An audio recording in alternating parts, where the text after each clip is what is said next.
Salut à tous et bienvenue sur Astrodopson. Alors aujourd'hui, je voulais revenir rapidement sur un sujet qui revient vraiment souvent sur les réseaux de discussion, le plate solving et notamment le plate solving sur Nina.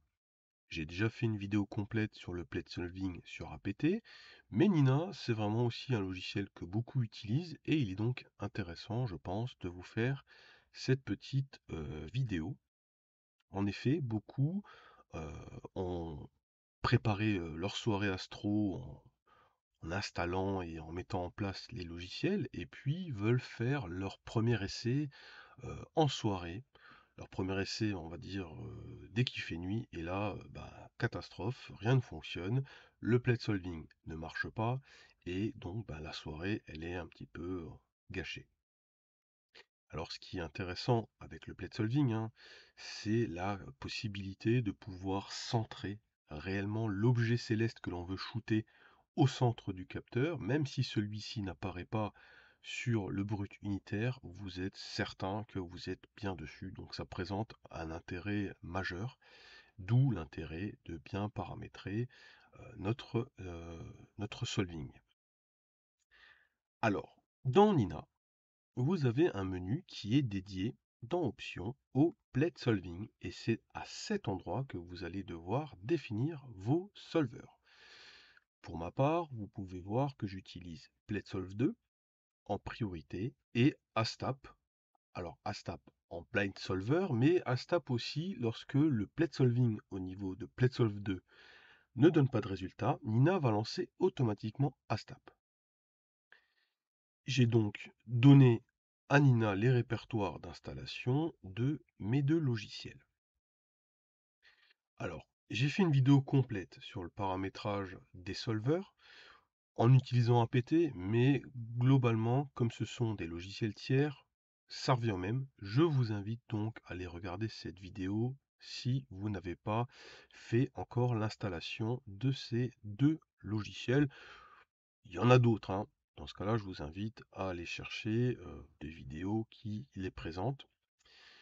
Pour ma part, PlateSolve 2 fonctionne très bien, que ce soit avec mon Dobson à 1200 mm de focale, ou même, comme on va le voir, avec un objectif monté sur mon appareil photo.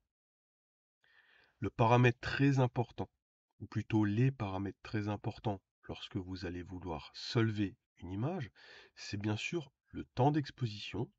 Si ce temps est trop court, vous n'aurez peut-être pas forcément suffisamment d'étoiles pour que le solving se passe bien. Et puis le gain. Alors le gain sur Nina, c'est bien un gain caméra quand vous êtes au niveau d'une caméra, mais c'est la valeur en ISO lorsque vous êtes sur un appareil photo. J'utilise le paramètre de 5 secondes et 1600 ISO. Donc, on a fait cette installation. Et maintenant, on va dire qu'il y a deux façons d'utiliser le solving dans votre session astro. La première utilisation, ça peut être de faire un solving dans le menu Imaging. Pour pouvoir faire le solving dans le menu Imaging, il va falloir que votre télescope renvoie les bonnes coordonnées. Si les coordonnées ne sont pas bonnes, alors au mieux le solving va être très long, au pire, il ne va pas aboutir. Donc pour pouvoir s'entraîner là maintenant, ça va pas être possible. La deuxième manière, c'est ici, dans le Framing Assistant. Et pour cela, je vais donc déjà, moi, donner les paramètres de ma caméra et la focale de mon image. Donc maintenant, on va s'entraîner. On est en plein jour, le télescope n'est pas branché, l'appareil photo n'est pas branché, mais je veux savoir si je suis en mesure de faire un solving. Et ben, je vais utiliser des photos de précédentes sessions et on va essayer de les solver. Alors, pour les solver, il faut que Nina ait un point de départ. Alors, comment je fais pour avoir un point de départ? Je vais dans le Sky Atlas. Je vous propose de commencer par une image de M81 que j'avais fait lors d'une soirée précédente avec mon Dobson à 1200 mm de focale. Donc je le mets dans le framing assistant et là je me retrouve sur la zone. Ok.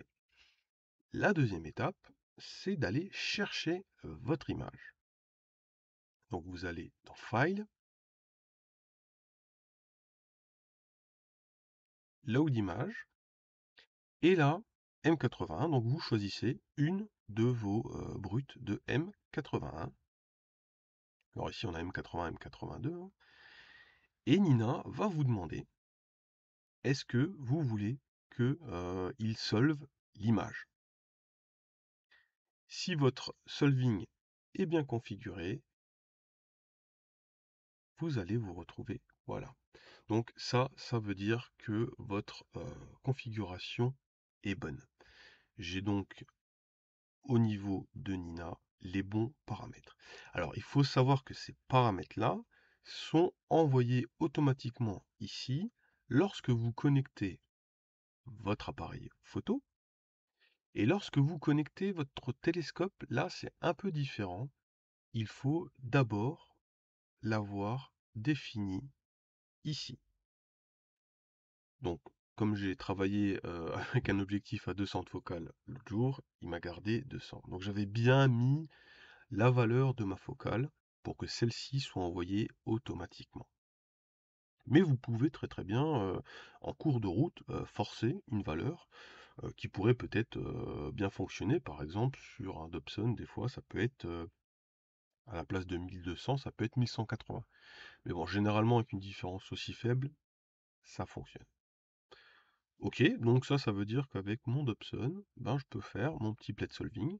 Et donc, si maintenant je veux me rendre sur un autre objet, parce que là je suis sur celui-là, eh ben, je vais chercher un autre objet. Donc dans le Sky Atlas, par exemple, je veux aller sur AM101. Voilà. Et là, je fais Slew and Center. Si je fais Slew, il va s'y rendre sans faire de plate solving. Si je fais Slew and Center, il va s'y rendre, prendre une photo, la solver et ensuite ajuster la position. Donc ça marche très bien avec une focale. On va en essayer une deuxième qui n'a absolument rien à voir. On va se mettre à 135 mm. 135 mm, j'ai fait récemment la région de M13. Et là, il essaie d'aller me chercher une image sur Internet. Je coupe le chargement. Je lui dis que c'est un fichier que je veux. Et M13, voilà. Alors, M13, les lights, tac tac. Et pareil, il va me demander si on peut solver. Là, on voit comme on n'est pas tout à fait aligné, il a mis un peu plus de temps. Alors maintenant, voilà. Là, je veux voir l'image un peu dans son ensemble. Je suis donc repassé en offline SkyMap et j'ai cliqué sur Load, ce qui me permet de voir l'ensemble de la zone et comment mon appareil photo est incliné. Ça permet, moi j'aime bien avoir des vues un peu plus d'ensemble. Donc ça, c'est très intéressant parce que vous allez pouvoir consacrer du temps. Donc cherchez bien les données relatives à votre caméra. Essayez plusieurs brutes, essayez de trouver peut-être le temps minimum qu'il est nécessaire pour avoir une photo qui se solve bien. Peut-être que 5 secondes c'est trop court, peut-être qu'il en faut 10. Donc fouillez dans vos brutes et puis testez toutes les valeurs. Il faut être certain de la valeur, de la taille du pixel, etc.